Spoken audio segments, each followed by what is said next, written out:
তাপস পাল একদম মানে উবু হয়ে বসে রীতিমতো ভক্তি সহকারে পুজোর আয়োজনে সামনে বসে আছেন। তার স্ত্রী আছেন, তার কন্যা বোম্বে থেকে সম্প্রতি ফিরেছেন। এই লক্ষ্মী পুজো আমাদের আজ থেকে নয়, বহু বহু বহু বহু বছর থেকে। আমার দাদুর কাছ থেকে আমার যখন জ্ঞান হয় তখন আমি দেখতাম দাদু কলা গাছ কাটতেন, সওদাগর হতো, কলা বউ হতো, কলাতে কি বলে নৌকো হতো, সেই নৌকো করে ভেসে সওদাগর চাঁদ সওদাগর যেতেন। তারপরে ঘটের মধ্যে আমাদের ওই খই হতো, খইয়ের মধ্যে কড়ি হতো, কড়ি দেওয়া হতো, পয়সা দেওয়া হতো, নাড়ু দেওয়া হতো। সে বাড়িতে একেবারে এলাই কাণ্ড, নাড়ু বড়ি তিলের নাড়ু থেকে আরম্ভ করে চলছে তো চলছেই, চলছে তো চলছেই। তারপর ছোটোবেলায় শিকল বানাতাম, রাত ভোর শিকল বানাতাম।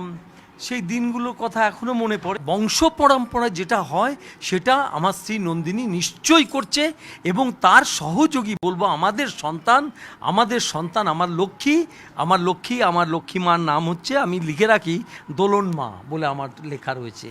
তো তাকে বললাম তুমি আমার বাড়ি শিফট হচ্ছিল আমার মেয়ের, আমি যাই করো, তোমাকে লক্ষ্মী পুজোর দিন বাড়ি যেতে হবে।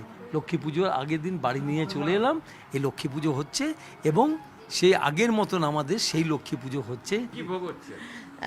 আমাদের তো মানে ট্রেডিশনালি যেটা করতেই হয় সেটা হলো সুজি, লুচি, নাড়ু, নানা রকমের নাড়ু, মিষ্টি এগুলো দিতে হয়। তাছাড়া পোলাও আছে, পনির একটা করেছি, পায়েস আছে, চাটনি আছে, 5 রকম ভাজা আছে, আর নারায়ণ পুজোর তার সিন্নি তৈরি করেছি।